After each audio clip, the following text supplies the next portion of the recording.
नमस्कार मंडळी, माझे नाव हंसिका दिलीप पाटोळे। मी आता 4थी शिकत आहे। मी तुमच्या समोर आज हिरा गवळण सादर करत आहे। जय जिजाऊ, जय शिवराय।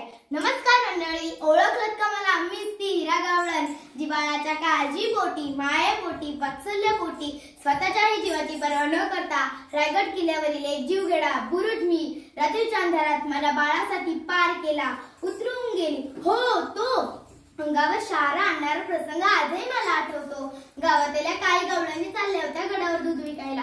मीही त्यांच्या बरोबर बिगी चालायला लागले। मी म्हटले, बाळ झोपलंय तोवर सांच्याला लगबगीने परत येते असं म्हणून गेले गडावर। रायगड किल्ला हा उंच, मजबूत आणि भक्कम किल्ला। यायला आणि जायला एकच रस्ता, पण तसे गडाला दरवाजे होते 5 किंवा 7। पण सूर्य मावळतीला ते बंद व्हायचे हा महाराजांचा हुकूम होता।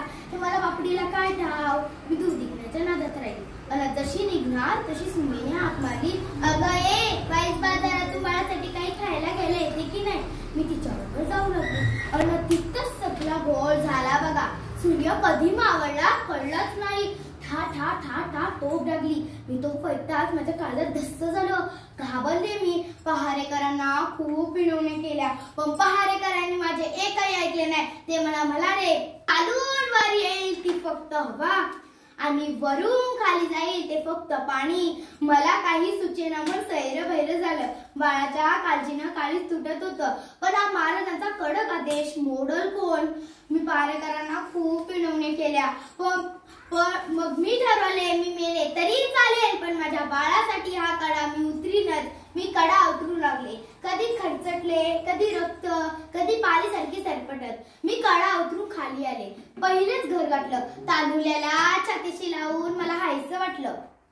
ही गोष्ट साऱ्या गावात पसरली, महाराजांच्या कानावर सुद्धा गेली। महाराजांनी मला गडावर बोलवलं। मला म्हणाले, हिरा, तू कोणत्या रस्त्यातून गेलेली? मी त्यांना जसा तो रस्ता दाखवायला गेले तसं खाली बघितलं। माझे डोळे गरा फिरायला लागले। महाराज मला म्हणाले की हा कडा शत्रूलाही उतरता नसता आला, पण हिराने हे धाडस फक्त आणि फक्त बाळासाठी केले। मी महाराजांना म्हणाले, महाराज, मला रात्रीच्या अंधारात काहीच नव्हते दिसत, फक्त आणि फक्त माझ्या डोळ्यापुढे माझं बाळच होतं। महाराजांनी माझं कौतुक केलं, मला साडी, चोळी आणि बक्षीस सुद्धा दिलं। हो, एवढंच काय, रायगड किल्ल्यावर माझ्या नावाचा बुरुज बांधलाय, हिरकडी बुरुज।